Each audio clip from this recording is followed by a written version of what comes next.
হারিয়ে যাওয়া mobile phone ফিরে পেয়ে মুখে হাসি ফুটল ১৪ জন সাধারণ মানুষের। চোপড়া থানার পুলিশের তৎপরতায় সম্ভব হল এই কাজ। মঙ্গলবার আনুষ্ঠানিকভাবে উদ্ধার হওয়া ১৪টি মোবাইল ফোন তাদের আসল মালিকদের হাতে তুলে দেওয়া হয়। পুলিশ সূত্রে জানা গিয়েছে, বেশ কিছুদিন ধরে চোপড়া থানার অন্তর্গত বিভিন্ন এলাকা থেকে মোবাইল ফোন হারিয়ে যাওয়ার বেশ কয়েকটি অভিযোগ জমা পড়েছিল। সেই সমস্ত অভিযোগের ভিত্তিতে তদন্তে নেমে ট্র্যাকিং ও আধুনিক প্রযুক্তির সাহায্য নিয়ে পুলিশ হারিয়ে যাওয়া ফোনগুলির খোঁজ শুরু করে। অবশেষে ১৪টি মোবাইল উদ্ধার করতে সফল হন তদন্তকারীরা। আজ চোপড়া থানায় এক সংক্ষিপ্ত কর্মসূচির মাধ্যমে আসল মালিকদের ডেকে তাদের হাতে উদ্ধার হওয়া ফোনগুলি হস্তান্তর করা হয়। এই হস্তান্তর পর্বে উপস্থিত ছিলেন চোপড়া থানার আইসি কেশব বড়াল সহ অন্যান্য পুলিশ আধিকারিকরা।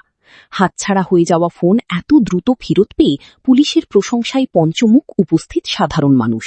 ফোন ফিরে পেয়ে তারা চোপড়া থানার পুলিশকে আন্তরিক ধন্যবাদ ও কৃতজ্ঞতা জানিয়েছেন।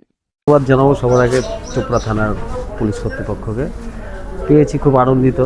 এই আশাই ছিলাম যে মোবাইলটা যে কোনো মূল্যে যেন ফিরে পাই, যেটা আজকে সফল হলো। কবে হারিয়েছিল? এটা হারিয়েছিল গত মাসের ৫ তারিখ নাগাদ। আমি ৬ তারিখ নাগাদ জিডি করি চোপড়া থানাতে এসে। তো আমাকে গতকাল রাতে ফোন করে জানানো হয় যে আপনার মোবাইলটা পাওয়া গিয়েছে, আপনি ৩টার মধ্যে আমাদের থানায় এসে দেখা করবেন।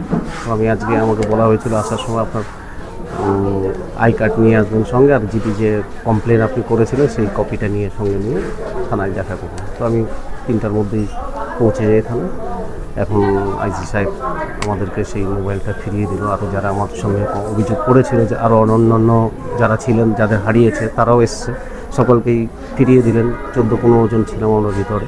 এই মুহূর্তে আমি যেটা দেখতে পেলাম ১৭ তারিখে বৃহস্পতিবার ৫টা টাইমে সন্ধ্যা। এই এত তাড়াতাড়ি মোবাইল ফিরে পেলেন, কি বলবেন চোপড়া থানাকে? অনেক অনেক ধন্যবাদ চোপড়া থানাকে আইসিকে।